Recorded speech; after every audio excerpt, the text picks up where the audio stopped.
Okay, so my name's Kathy McNamara. Now today, we're going to follow what we started last month. We're going to be doing the 12 Powers of Man by Charles Fillmore. Now last month was faith, the color was blue, and the seat of it was the pineal gland, which is right in the center of the brain. Now February's power is love. The color is pink. Now I have pink, but it's a far lighter material for spring, not for 35, 30, 40 degree weather, so you've got a derivative thereof today, okay? The disciple is John, and the seat that Charles Fillmore attributed for love is the back of the heart. Now I found that kind of strange. I was asking myself, why the back of the heart? But Charles Fillmore saw the front of our bodies as that which we project outward, the outward expression, the outward appearance, and everything in the back or the center comes from within. Faith came from within, the pineal gland in the center. Love comes from within, the back of the heart. So it has to start within first before we can express it outward. And that's why he chose the back of the heart for this particular location of love. I found that very interesting. It's kind of funny. I've always understood fundamentally the 12 Powers of Man. It took me about 7 reads, but I got through the book. But because, anybody that's read any New Thought texts that are a little bit older, it's not written in a language that we normally speak every day. So it takes a little time to absorb that, right? Well, so I was thinking about this talk. Everybody speaks with analogies. We always have analogies so we can speak to something that's relatable to our congregation or audience, if you will. Now, when I was in high school and junior college, I had a teacher. His name was Dave Pace. I remember this guy vividly because he was such a great instructor. And he was a math teacher. And he also happened to be a sports coach. Now, this is in Southern California, but Dave Pace coached 2 sports disciplines. Basketball, which as you can tell from my height, I really identified with well. I actually did play basketball as a kid, but only because I could sneak around all the tall girls. I understood the basics of those analogies when he spoke about basketball, but then he spoke about hockey. I think we've got a seat right next to Maria. And then he spoke about hockey, and hockey made no sense to me. I know nothing about hockey. I know that they have a round, hard object. They hit with sticks, they play on very cold, hard ice, and that most of the people are missing teeth. That's pretty much what I know about hockey. Otherwise, not a hockey fan, never have been. So I got to thinking about analogies, and I'm going to use analogies in my talk today, my message with you, and I think they'll be a little bit more relatable. At least I hope they will be. Because my talk today is about unconditional love. Love that has no strings attached. Love that has nothing. No, this for that type thing. Quid pro quo. And the first thing that comes to mind when I think of unconditional love is our pets. I know a lot of us in this family here have pets. Carol and Diana have their 2 dogs. We bring Sadie with us every time. Pets just have this unconditional love for us. I know Carol's got a little dog. 2 dogs, yeah. So this unconditional love. I love every time Megan comes home from work, Sadie will hear the garage door open. And that dog is just a frenzy. She saw her when she left in the morning. It's been 10 hours. But we call her a little wiggle butt because her tail just doesn't stop. And she just gets so excited because she has unconditional love for Megan when she gets home. And Connie and I will be sitting in the morning, I'll sit on the sofa and I'll have Sadie sitting next to me. And she's our little twisted sister. She can twist herself around. And she'll literally curl up into my lap almost like a baby. And she looks up at me with those little puppy eyes. And I know that there is unconditional love. And I feel the same for her. Now, you can hug a dog. She's tiny. You hug her, she doesn't like it too much. But there's not like a big hug and a kiss for somebody you love. But when she looks at me and when I look at her, I feel that unconditional love. She doesn't care if I was an hour late feeding her. She doesn't care if I played ball with her that morning or not. It's just, there's no conditions for her love. She looks at you, she's looking at me now, you're my person, I love you. And that's how it goes. George Eliot said this about animals. Animals are such agreeable friends. They ask no questions and they pass no criticisms. So when I'm sitting on the sofa with Sadie, she doesn't look at me and say, wow, bedhead still? Come on, it's 10:30. She doesn't think, you're still in your pajamas? Those pajamas, can you buy a new pair? I mean, she has no judgment, she has no criticism. She doesn't ask me questions. Hey, it's 10 after 5, I usually eat at 5, what's going on? Nothing. She will sit there and love me no matter what. She's like that with all three of us. And I'm sure you all have animals that you feel the same about. Or you've known people that have had animals. When I was in San Diego, I had a woman that worked on one of my teams, and she had a bird. I think it was a cockatiel. And every time she'd get home from work, the cockatiel would come and fly on her shoulder and rest its head against her cheek. That's even just a bird. That's unconditional love. There's no strings attached. There's no if this, for that, nothing. Now, how many of you in this room are parents? How many of you have been grandparents or aunts and uncles, have godchildren? My next analogy is a newborn baby. And there's just, I don't care if you like, I'm not a big baby person, but a newborn, come on. You hold that newborn in your arms and they look at you, and there's love is there. It's just unconditional. I've heard so many moms, new moms say, when I held that infant, or even dads, I'm not going to be sexist about this, even fathers who hold that baby and look and go, wow, how could I, in an instant, have this much love for this little creature?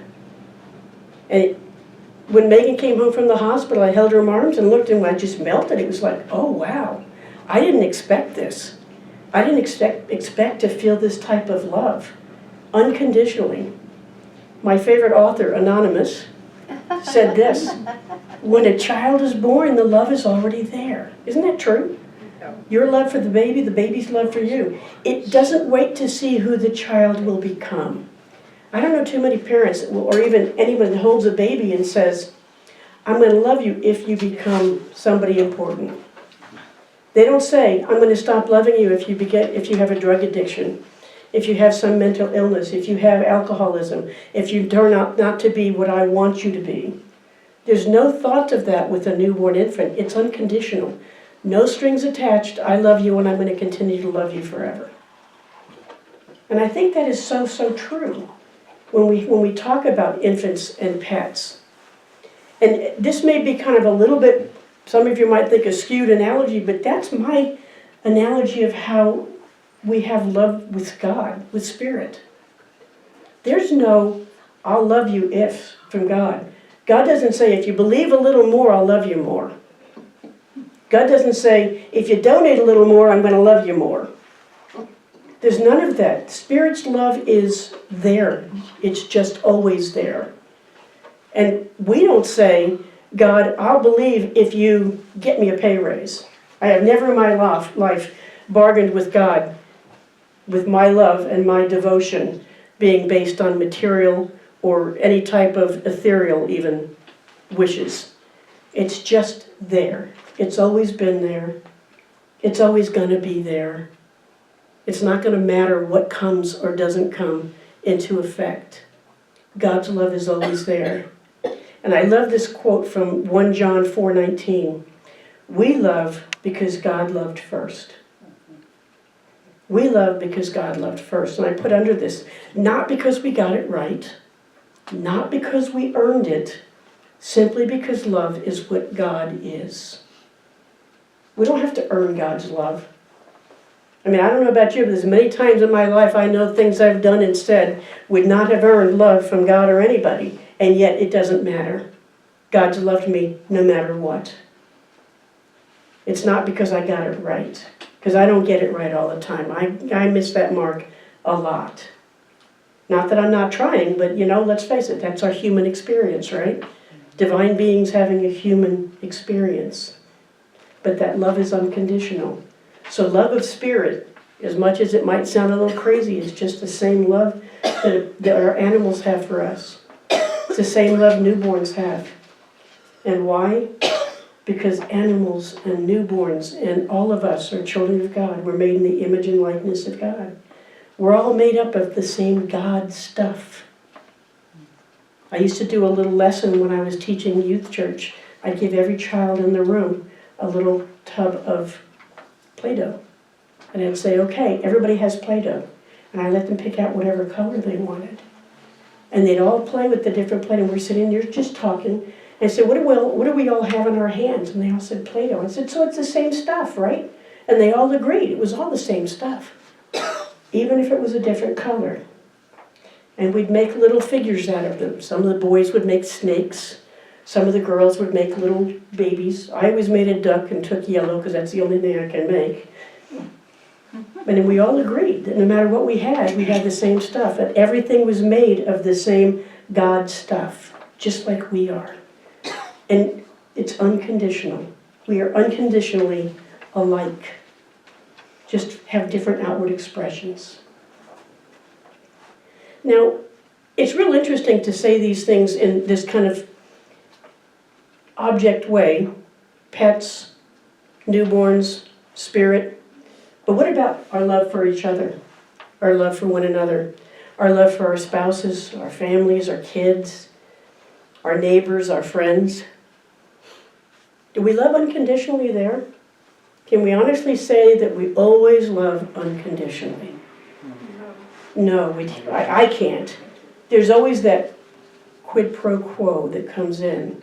I'll love you if. I'll love you when. Right? And it's not something, and there's no blame game here. I'm going to make that very clear. There's no blame game here. This is a learned behavior. We learned because when we were kids, that love was something that we negotiated for, that our parents negotiated for. Right?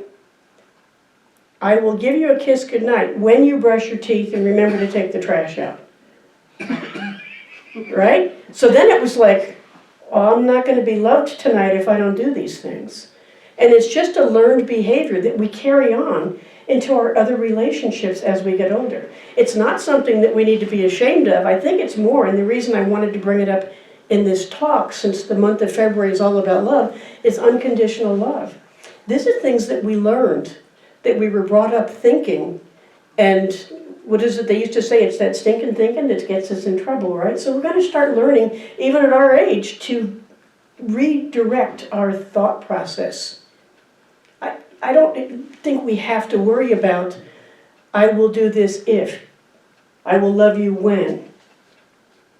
I found this really cool story that I'd like to read to you. And I think this is something we'll all be able to relate to on some level. A woman shared that in the later years of her marriage, her husband began to slow down.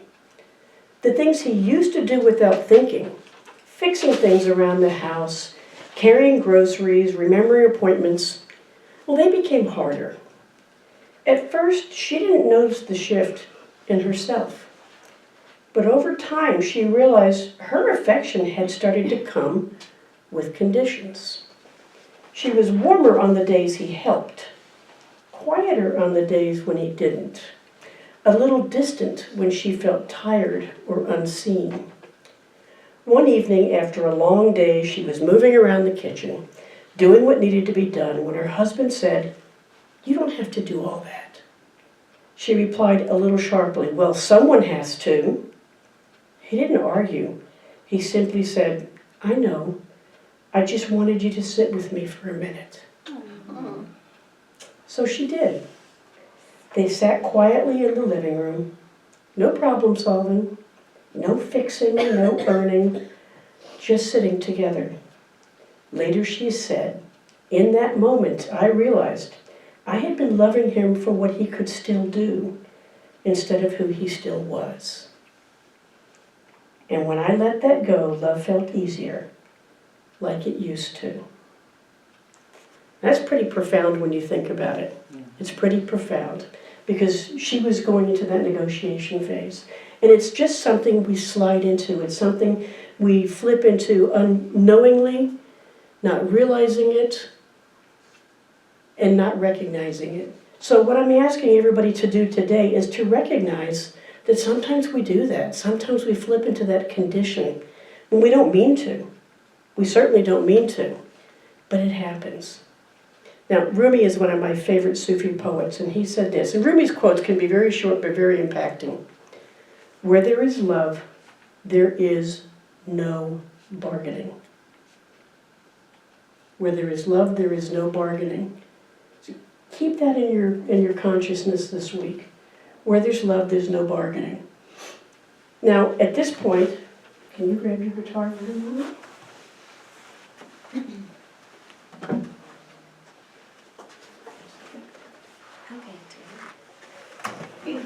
Right now, what I'd like, whoops, I think I hit something.